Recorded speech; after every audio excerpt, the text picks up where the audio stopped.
नमस्कार बच्चों, स्वागत है आप सभी का आज के इस वीडियो में, जिसमें हम डिस्कस करने वाले हैं 7 अगस्त 2020 की 9वीं कक्षा की शिक्षा निदेशालय द्वारा भेजी गई वर्कशीट्स को। तो बच्चों, 1 महीने से ज़्यादा हो गया आपको रोज़ एक वर्कशीट आ रही है, आपको रोज़ एक वर्कशीट सॉल्व करनी है और इस वर्कशीट के ज़रिए ही आपकी पढ़ाई जो है वो अब आगे बढ़ रही है। तो इन वर्कशीटों को करने में कोई भी लापरवाही ना करें। आज की जो वर्कशीट है वो गणित की वर्कशीट नंबर 15 है। तो चलिए बच्चों, बिना टाइम वेस्ट करे अब शुरू करते हैं आज की वर्कशीट। ऊपर लिख लीजिए अपना नाम और अपनी टीचर का नाम। आज की जो वर्कशीट है वो है एक चर वाले रैखिक समीकरण के बारे में, जिसको कि इंग्लिश में कहते हैं linear equation in one variable. सबसे पहले जो शब्द है चर, इसको आपको समझना है। जिसे इंग्लिश में कहते हैं वेरिएबल। चर का मतलब क्या होता है? चर एक ऐसी संख्या होती है जिसका मान कुछ भी हो सकता है। चर मतलब x, चर मतलब y, चर मतलब z। चर मतलब ऐसी संख्या जिसका मान हर क्वेश्चन में अलग आएगा। किसी क्वेश्चन में आप x का मान निकालोगे तो वो 2 आएगा, किसी क्वेश्चन में आप x का मान निकालोगे तो वो 4 आएगा, किसी क्वेश्चन में आप x का मान निकालोगे तो वो 100 भी आ सकता है। तो चर का मतलब होता है x का वो मान जो क्वेश्चन के हिसाब से आएगा। जबकि एक दूसरी संख्या होती है जिन्हें हम कहते हैं स्थिर संख्या। स्थिर संख्या जैसे 5, 6, 9। अब 5 का मान जिंदगी भर 5 ही रहेगा। 5 मतलब 4 जमा 1, 6 घटा 1, 5। तो शुरू करते हैं बच्चों।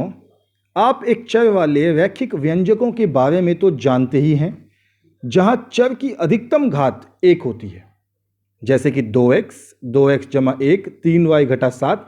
अभी आपने सीखा था कि एक चर वाले रैखिक व्यंजन क्या होते हैं, जैसे कि 3x। अब ये एक चर वाला है और इसकी अधिकतम घात भी 1 ही है। अधिकतम घात मतलब होता है जो x की पावर है, जो x के ऊपर लिखा है, और कुछ नहीं लिखा तो 1 लिखा है।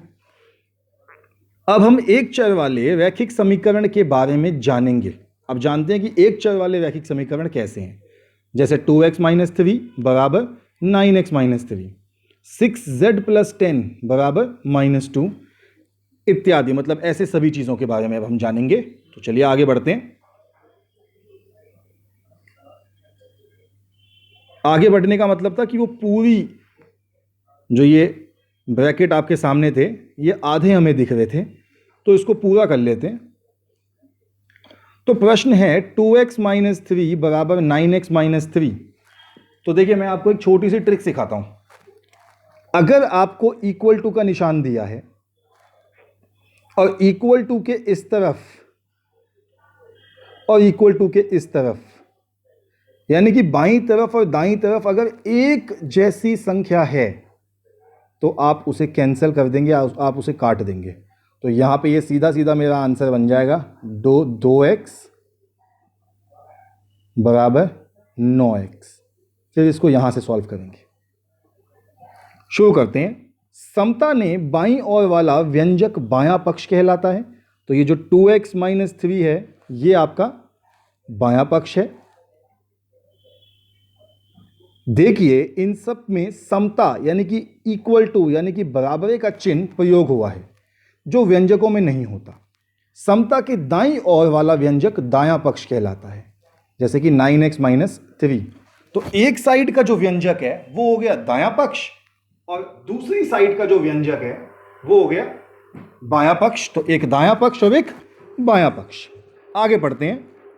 समीकरण के दोनों पक्षों पर एक जैसी गणित संक्रियाएं करके समीकरण के हल प्राप्त किए जा सकते हैं। मतलब गणित का सूत्र लगाकर और इसको सॉल्व कर सकते हैं। चर में ऐसे मान जिन्हें समीकरण में रखने पर बायां पक्ष और दायां पक्ष बराबर हो जाता है, उन्हें समीकरण के हल कहते हैं। आइए इसके कुछ उदाहरण समझते हैं। यानी कि x का वो मान जिसमें यदि मैं इसको रखूं तो ये 2x - 3 और 9x - 3 बराबर हो जाए, उसे इस समीकरण का हल कहेंगे। तो कुछ नीचे प्रश्न दे रखे हैं, इसको डिस्कस कर लेते हैं। तो पहले ये पूरे प्रश्न आपकी स्क्रीन पे ले आता हूँ। तो निम्न रैखिक समीकरणों को हल कीजिए। अब क्या क्या है वो लिखा है 2x + 9 = 4। हमने क्या किया, मैं आपको बता रहा हूँ, x वाली संख्याओं को एक तरफ और बिना x वाली संख्याओं को एक तरफ। इन्होंने जो तरीका समझाया है वो भी यूज़ कर सकते हैं, पर मैं आपको उससे भी सिंपल और सरल एक तरीका बताता हूँ इसको कैसे सॉल्व करना है। 2x + 9 बराबर था 4। मैंने x वाली संख्या को रखा इधर ही और y वाली संख्या को, जो बिना x वाली संख्या, y निकल रहा है मुँह से, जो बिना x वाली संख्या उसको दूसरी तरफ ले गया। तो दूसरी तरफ पहले से 4 था, इस 9 को मैं यहाँ से उठा के दूसरी तरफ ले जाऊँगा। अब ये समझिए कि ये 9 के आगे जमा का निशान है, पर जब ये वहाँ जाएगा तो ये निशान बदल के हो जाएगा घटा का। तो ये हो जाएगा मेरा 2x बराबर 4 घटा 9 -5। और ये 2 जो था वो यहाँ x के साथ गुणा हो रहा है। जब ये इस तरफ जाएगा तो क्या हो जाएगा, भाग हो जाएगा। तो x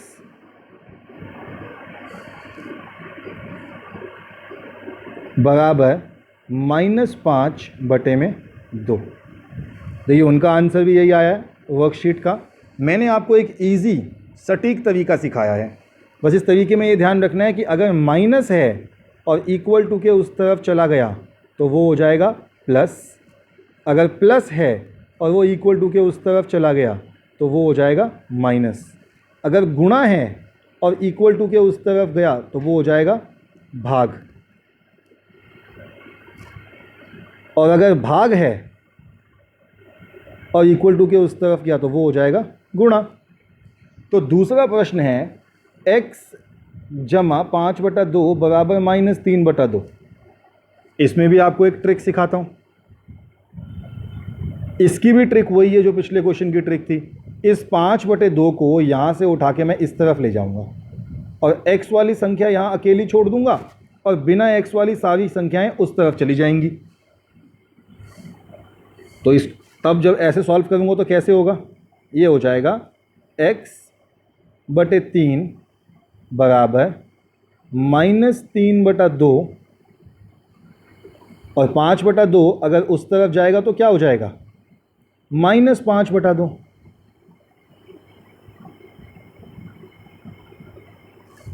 ये हो गया x/3 बराबर, देखिए नीचे दोनों की तरफ 2 है तो 2 ही रहेगा। ये गलती मत करना कि 2 जमा 2 4 लिख दो।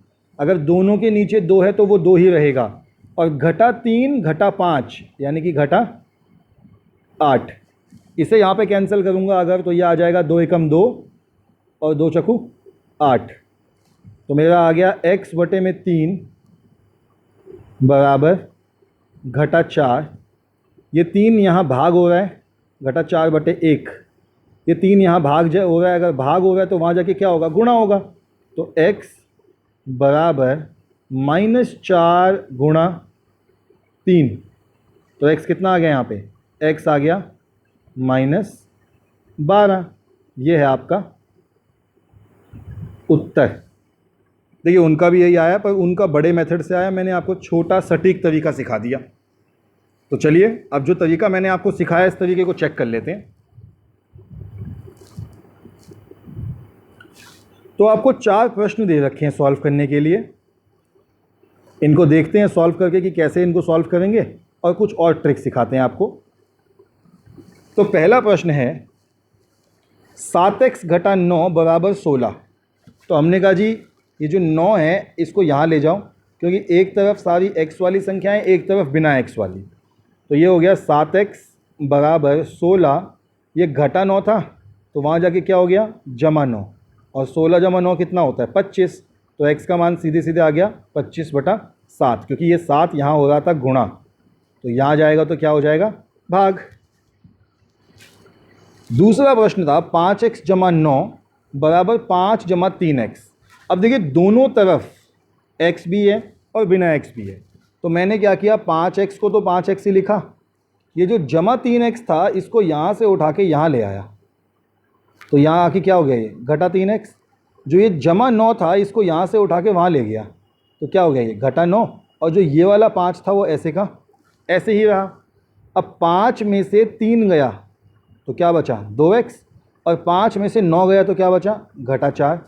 तो x का मान आ गया -4/2, यानी x का मान आ गया -2। डिवाइड हो गया ना, 2 दूनी 4। ऐसे ही तीसरा प्रश्न था 15/4 बराबर -7y बराबर 9। तो मैंने क्या किया, मैंने 7y को तो यहीं छोड़ा, ये 9 था, इस 15/4 को मैं इस तरफ ले गया, तो ये हो गया -15/4। फिर मैंने किया जी क्रॉस मल्टीप्लाई, तो 4 और नीचे 1 और 4 को गुणा किया, तो 1 चकू 4, क्रॉस मल्टीप्लाई किया 9 चकू 36, और 1 गुणा 15 15। ये ट्रिक होती है आपको फ्रैक्शन को सॉल्व करने की सबसे छोटी सबसे आसान ट्रिक। दोबारा समझाता हूँ, 1 को 4 से गुणा किया 4, इस 4 को 9 से गुणा किया 36, इस 1 को 5 से गुणा किया, 1 को 15 से गुणा किया 15। 36 घटा 15 होता है 21। अब ये जो घटा 7 यहाँ पे था, ये y से गुणा हो रहा था, तो इसको उठा के मैं ले आया यहाँ, जहाँ यहाँ क्या हुआ, यहाँ आके ये हो गया भाग। तो 7 एकम 7, 7 तियाँ 21, तो y का मान आ गया -3/4। आंसर आपके सामने है। चौथा प्रश्न देखते हैं, x/2, 7/2, 9/2। एक ट्रिक समझाते हैं, अगर सबके बटे में 2 है तो आपका काम बहुत आसान हो गया। ये 2 से 2 कट गया, क्या बचा x जमा 7 बराबर 9, तो x का मान कितना आ गया 9, ये जमा 7 है, इस तरफ जाएगा घटा 7, x का मान आ गया 2। तो बच्चों ये आपकी आज की मैथ्स की वर्कशीट के आंसर हैं। आगे बढ़ते हैं, उससे पहले आप स्क्रीन पॉज करके अपने आंसर्स कर लीजिए, फिर हम आगे बढ़ेंगे। आज की दूसरी वर्कशीट देखेंगे किस चीज़ की है। तो आज की आपकी जो दूसरी वर्कशीट है मेरे हिसाब से वो है जी साइंस की। अब साइंस की वर्कशीट में वो क्या कहते हैं, वो कहते हैं ज्ञान, हम जानते हैं कि परमाणु इतने नन्हे कण हैं कि क्या इनका अपना कोई द्रव्यमान होता भी है या नहीं। अगर होता है तो हम उसे किस तरह व्यक्त करते हैं और लिखते हैं। तो जिज्ञासा दीदी पूछती है कि ये जो परमाणु है, जो सबसे छोटा टुकड़ा होता है, इसका अपना द्रव्यमान कैसा होता है, क्या होता भी है कि नहीं होता। तो ज्ञान उनको समझाता है कि हाँ दीदी, वैज्ञानिक जॉन डाल्टन ने कहा था कि हर परमाणु का अपना एक द्रव्यमान होता है। उन्होंने निश्चित अनुपात के नियम अनुसार परमाणु द्रव्यमान की गणना भी की थी। परमाणु द्रव्यमान को U अर्थात यूनिफाइड परमाणु द्रव्यमान इकाई में लिखा जाता है। एक U द्रव्यमान कार्बन परमाणु के 1/12वें भाग के द्रव्यमान जितना होता है। यदि हम तरबूज को एक C यानी कि कार्बन माने और परमाणु माने तो C12 समस्थानिक है, इसकी 12 फाँके यानी कि 12 टुकड़े लें तो C का 12U परमाणु द्रव्यमान है। इस तरह एक फाँक हाइड्रोजन परमाणु की 1U जैसी है, और ऐसे ही 16 फाँके लें तो यह ऑक्सीजन परमाणु द्रव्यमान यानी कि 16U है। बहुत ही खतरनाक बात उसने बोली, जो मैं जानता हूँ कि आप लोगों में से आधों की समझ में नहीं आई होगी कि वो क्या बोल गया। तो चलो मैं आपको एक आसान तरीके से ये समझाता हूँ कि उसने इसमें क्या बोला। आप लोगों ने सब्ज़ी वाले को सब्ज़ी तोलते हुए देखा होगा। तो सब्ज़ी वाला जब सब्ज़ी तोलता है तो वो क्या करता है, उसके पास एक तराजू होता है, और इस तराजू में दूसरी तरफ वो अपना बर्तन रखता है जिसमें उसने सब्ज़ी रखनी है, और यहाँ बीच में लगा होता है उसका कांटा, जिसमें यहाँ पे एक सुई सी होती है। वो क्या करता है, यहाँ पे लोहे का बाट रखता है और यहाँ पे डालता है सब्जियाँ, और आपको उतनी ही सब्जी देता है जितनी लोहे के बाट के बराबर है।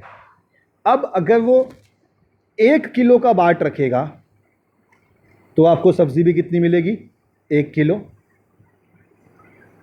फिर उसने उस 1 किलो सब्जी को हटा दिया और 1 किलो सब्जी और रखी, तो इसमें 1 किलो सब्जी और जुड़ गई। फिर उसने 1 किलो और रखी तो 1 किलो सब्जी और जुड़ गई। अब ये जो 1 जमा 1 जमा 1, तो कितनी किलो सब्जी हो गई, 3 किलो। क्या मैं कह सकता हूं कि ये 3 किलो सब्जी 3 बाट के बराबर होगी।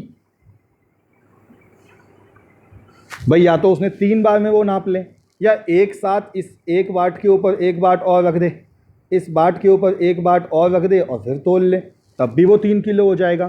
तो परमाणु द्रव्यमान को भी ऐसे ही नापा गया। उन्होंने क्या किया कि उनके पास तो वाट नहीं थे, तो उन्होंने कार्बन को लिया और कार्बन के एक अणु को उठाया और इस अणु को उन्होंने 12 हिस्सों में तोड़ दिया। इन 12 हिस्सों में से एक हिस्सा उठाया और उस एक हिस्से को बना दिया उन्होंने वाट। अब जिसका द्रव्यमान उस एक हिस्से के बराबर है, तो उन्होंने कहा जी इसका द्रव्यमान 1 है। जिसका द्रव्यमान 2 हिस्सों के बराबर था, उन्होंने कहा जी 2 है। अब ध्यान से देखिए, कार्बन के 12 हिस्से लिए थे, तो कार्बन का द्रव्यमान कितना आया? 12। और अगर अभी भी नहीं समझ में आया तो कमेंट कीजिए, मैं आपको फिर से समझा दूंगा ये वाली बात, एक मुक्त वीडियो, एक इंडिपेंडेंट वीडियो इस टॉपिक पे बना के कि परमाणु द्रव्यमान कैसे होता है। दीदी, आपने बताया कि अधिकांश परमाणु अधिक अभिक्रियाशील होने की वजह से स्वतंत्र रूप से अस्तित्व में नहीं रह पाते, तो फिर परमाणु किस तरह से अस्तित्व में रहते हैं? दीदी ने बताया कि ज्ञान परमाणु आपस में अभिक्रिया कर अणु और आयन बनाते हैं जो अत्यधिक संख्या में पुंजित या संगठित हो पदार्थ बनाते हैं, जिसे हम देख, महसूस या छू सकते हैं। तो अधिकतर जो पदार्थ होते हैं, चाहे वो कार्बन है, चाहे वो नाइट्रोजन है, चाहे वो हाइड्रोजन है, चाहे वो ऑक्सीजन है, तो इसके जो परमाणु होते हैं वो हवा में खुले नहीं घूम सकते। उन परमाणुओं को जुड़ के आपस में अणु बनाना पड़ता है। तो जो परमाणु होते हैं, जब वो अणु बन जाते हैं तो वो हवा में मुक्त अवस्था में घूम सकते हैं और कई बार वो अणुओं से बनते हैं आयन। अब अणु के ऊपर जो आवेश होता है, आवेश मतलब जिसे इंग्लिश में कहते हैं चार्ज, ये होता है 0, जबकि आयन के ऊपर प्लस या फिर माइनस कोई आवेश होता है। तो समझते हैं आयनों को, पूरा ये आयन वाला टॉपिक आपकी स्क्रीन पे ले आऊं। तो परमाणु 2 प्रकार से रह सकता है, या अणु की अवस्था में या आयन की अवस्था में। अब अणु होते हैं तत्वों के अणु, जैसे ऑक्सीजन का अणु है O2, हाइड्रोजन का अणु है H2, या यौगिकों के अणु जैसे H2O। अब इसमें हाइड्रोजन और ऑक्सीजन दोनों ही जुड़ गए, तो एक ही प्रकार के परमाणु रासायनिक अभिक्रिया कर अणु बनाते हैं और भिन्न भिन्न तत्वों के परमाणु एक निश्चित अनुपात में जुड़कर यौगिक के अणु बनाते हैं। इसके अलावा होते हैं आयन। तो आवेशित कणों को आयन कहते हैं। इन पर धन अथवा ऋण आवेश होता है, जैसे NaCl में Na और Cl। तो जिन पर धन होता है उन्हें कहते हैं कैटायन, और जिन पर ऋण होता है, नेगेटिव होता है, उन्हें कहते हैं एनायन। ये नाम हैं इनके, और ये नाम भी आयुपैक नहीं दिए हैं। चलिए आगे बढ़ते हैं प्रश्न उत्तर की तरफ। तो पहला प्रश्न है कि क्या सभी पदार्थों के परमाणु द्रव्यमान एक जैसा होता है? तो ये कैसे हो सकता है? सब चीज़ों का वजन कभी एक जैसा हो सकता है? तो उत्तर देखिए, नहीं। सभी पदार्थों का परमाणु द्रव्यमान भिन्न होता है। उदाहरण, हाइड्रोजन का परमाणु द्रव्यमान 1 U है तथा कार्बन का 12 U है। या हाइड्रोजन मैंने इंग्लिश में लिख दिया है, ठीक है। तो अब बेटा इस बात की कंप्लेंट मत करना कमेंट में कि सर आपने हाइड्रोजन हिंदी में इंग्लिश में लिखा था, आप अपने आप हिंदी में लिख लेना उसको। तथा कार्बन का 12 U। तो ये पहले का उत्तर मैंने लिख दिया आपके सामने। दूसरा प्रश्न डिस्कस करते हैं। प्रश्न है कि परमाणु द्रव्यमान इकाई क्या है, उदाहरण सहित लिखिए। तो मैंने आपको अभी भी बताया था, अच्छे से समझाया था कि कार्बन परमाणु का 1/12वें भाग के द्रव्यमान को परमाणु इकाई माना जाता है। इसी से तुलना कर बाकी द्रव्यमान ज्ञात किए जाते हैं। जैसे हाइड्रोजन 1/12वें के बराबर है, अतः उसका द्रव्यमान हो गया 1 U। जो कार्बन है वो 12 हिस्सों के बराबर है, तो उसका द्रव्यमान हो गया 12 U। तो इसी प्रकार सब कैलकुलेट किया जाता है। चलिए आगे बढ़ते हैं। तीसरा प्रश्न है कि परमाणु किस प्रकार अस्तित्व में रहते हैं, उदाहरण सहित लिखिए। कैसा अस्तित्व है उनका? तो देखिए, मैंने एकदम सटीक आंसर लिखा है कि परमाणु अणु या आयन की अवस्था में रहते हैं। जैसे O2 तत्व का अणु होता है, H2O यौगिक का अणु होता है, तथा Na+ और Cl- यानी कि आयन की अवस्था। बिल्कुल सटीक आंसर है आपके सामने, कहीं जाने की ज़रूरत नहीं है, कंफ्यूज होने की ज़रूरत नहीं है। आंसर देखिए, लिखिए और याद कीजिए। अगला प्रश्न देखते हैं। तो अगला प्रश्न है कि आयनों पर किस प्रकार के आवेश होते हैं, उदाहरण सहित लिखिए। कि जो आयन होते हैं इन पे आवेश किस तरीके के होते हैं। तो वैसे तो आंसर आपके सामने यहीं पे लिखा है कि आवेशित कणों को आयन कहते हैं, इन पर धन अथवा ऋण आवेश होते हैं, जैसे NaCl में Na+ और Cl-। या अगर मेरी राइटिंग में देखना चाहते हो, मुझसे इतना प्यार करते हो, तो देखो मेरी राइटिंग में देख लो। आयन पर धन अथवा ऋण दोनों ही आवेश हो सकते हैं। उदाहरण Na+, Mg2+ धन आयन या कैटायन, एवं Cl-, O2- ऋण आयन या फिर एनायन। तो आंसर है आपके सामने, आपकी स्क्रीन पे साइंस के सारे आंसर।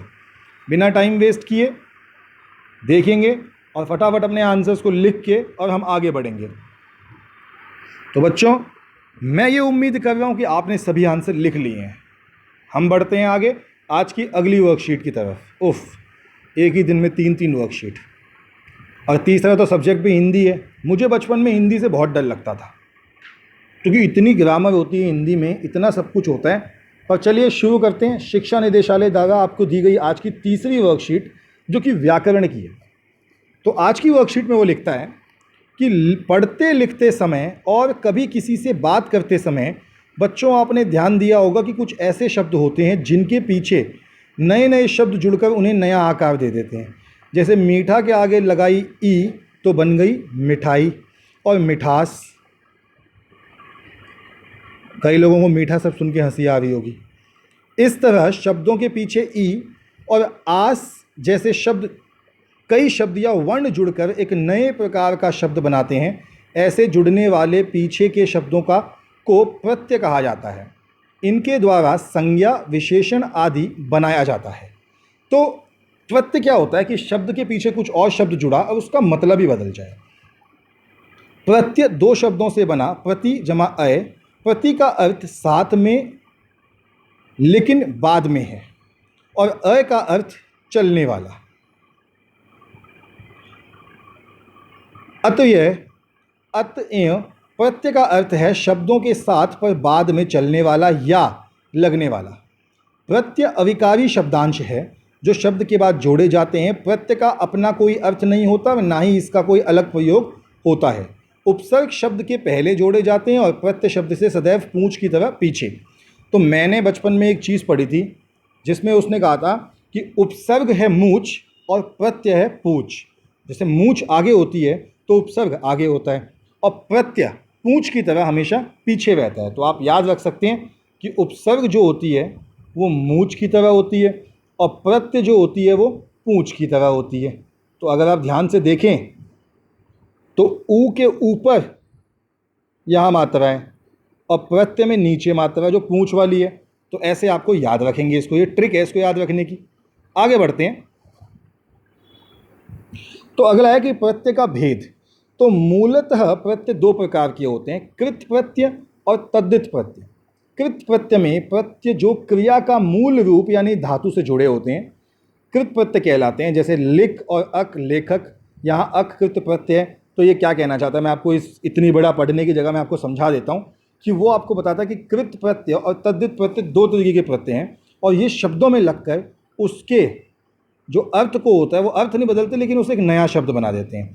तो ये धातु को नया रूप देते हैं। कृत प्रत्यय को जोड़ने से संज्ञा और विशेषण बनती हैं, और इसमें कई बार लास्ट में ना भी लगता है, और कई बार मात्राएं भी बदलती हैं। किस तरीके से, वो उदाहरण देकर समझेंगे।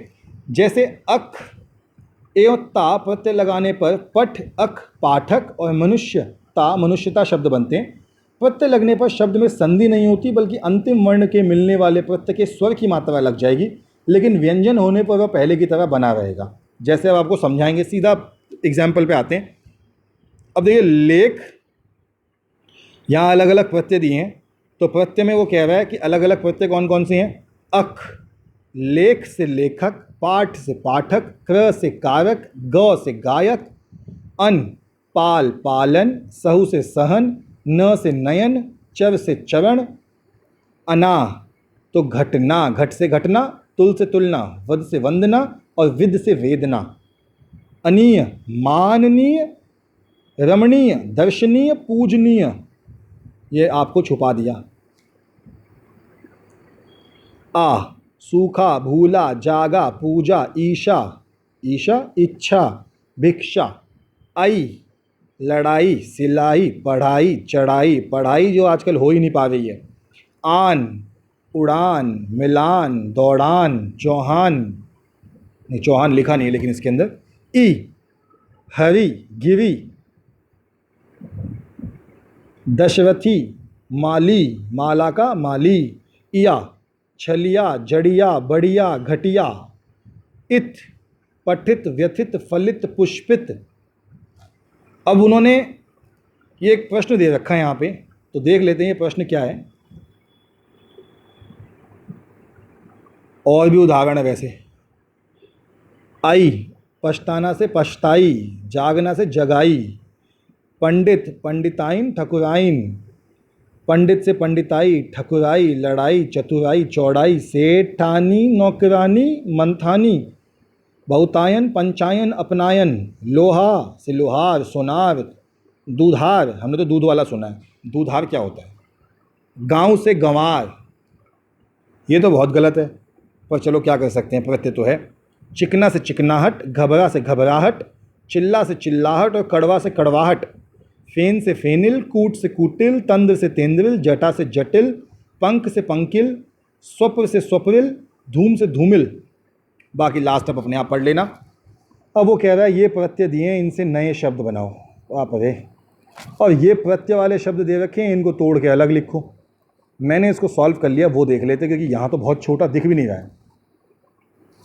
तो आपके सामने आपको दिख रहा होगा, ई से रेती, उख से इच्छुक, तव्य से कर्तव्य, ता से लड़ता, ती से शक्ति, ते से खाते, त्र से अन्यत्र, न से बंधन, ना से ओढ़ना, पढ़ना। देखो मैंने पढ़ना 2 बार लिखा है कि क्या पता आपको याद आ जाए, पढ़ाई करनी है। म से दाम, य दे, या खाया, रू मेरू, नहीं मेरू नहीं गेरू, वाला से गाने वाला, खाने वाला, रोने वाला। वैया खवैया, हार से होनहार, ईन से रंगीन, इया से छलिया, ए से लेखे, ए से अतिथेय, ए से बच्चे, ए से कौनतेय, ऐत लड़ैत, एरा लुटेरा, औला खटौला, कर विशेष कर, आ से खटका, ड़ी से टंगड़ी, त से रंगत, ये बिंदु आएगा यहाँ पे एक। श्रेष्ठ को हमने तर लगा के बना दिया श्रेष्ठ तर, और अंश को त लगा के बना दिया अंशतः। ती था तो लगाया चढ़, और हो गया चढ़ती। शब्द है कठिनाई, तो किससे जुड़ के बना, कठिन जमा आई। झगड़ालू, झगड़ा जमा आलू। ईमानदार, ईमान जमा दार। सपेरा, सांप जमा एरा। पथरीला, पत्थर जमा ईला। घुमक्कड़, घू जमा अक्कड़। गुरुत्व, गुरु जमा त्व। कमलदान, कमल जमा दान। मूर्खता, मूर्ख जमा ता। मौलिक, मूल जमा इक। पढ़ा, पढ़ जमा आ। अपनापन, अपना जमा पन। तो आपके सामने है हिंदी की आज की वर्कशीट, कर लीजिए इसको नोट डाउन बच्चों। ओह, इतनी हिंदी। हम आपसे मिलेंगे बच्चों कल फिर दोबारा, कल की वर्कशीट्स के साथ। तब तक के लिए stay healthy and stay safe. और हाँ, ये वर्कशीट अपने फ्रेंड्स के साथ शेयर कर देना ताकि वो भी आंसर लिख सकें।